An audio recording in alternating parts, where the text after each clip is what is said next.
Mark, first to you, the Supreme Court knocking down the tariffs, then President Trump announcing new ones, talking about this Section 122 of the Trade Act, but we know it only works for about 150 days, and then they have to receive approval. He has to receive approval from Congress to extend. Is that what you see happening here? Do we start over again every 150 days, or will Congress come to the table and approve it?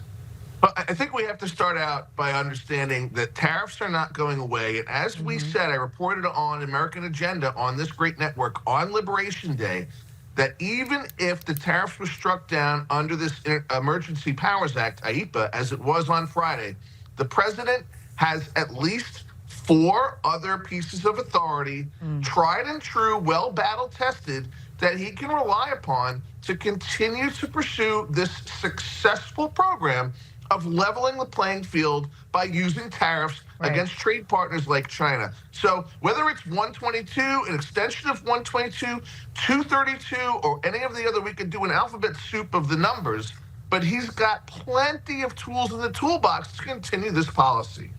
And we mentioned the pushback from the European Union. U.S. Trade Representative Jameson Greer was asked about our trading partners yesterday on Face the Nation. Here's what he had to say. Take a listen.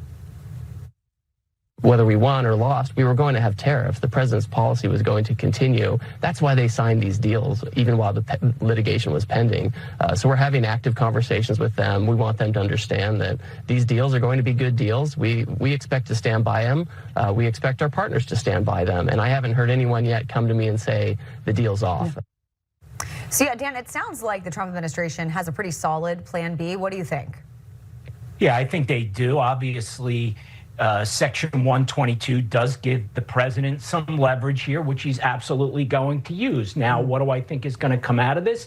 I think the Trump administration is going to put maximum pressure on the European Union because, again, the president's motivation here is to level the playing field. He has said over and over he believes that this trade deficit, and he's right, is unfair and there needs to be a solution. So he is going to do what he has to do to bring the European Union, as well as other countries around the world, to the negotiating table to ultimately get something that's fair for the United States. Mark, we've talked about the dissenting opinion earlier with the judge. Of course, Justice Brett Kavanaugh said that the refund process would be a mess. I think we all are well aware that that would be the case. Also criticizing colleagues for not addressing it, just sort of leaving it out there as a big unknown. Some companies now demanding refunds, while Democrats, of course, want that money to go probably to places in blue states. But Dan, what happens? We're talking about anywhere from $133 billion up to $250 billion. Sorry, that's for Mark. What happens to this money? There's not going to be refunds. The lack of clarity on this, and it's really incumbent on us and networks like Newsmax to get the truth out and to get understanding out. The Supreme Court did not address the refund issue for a very specific reason. There will not be refunds. Let's go back for a second to those trade agreements, those deals that we're so concerned are invalid now. They're not invalid.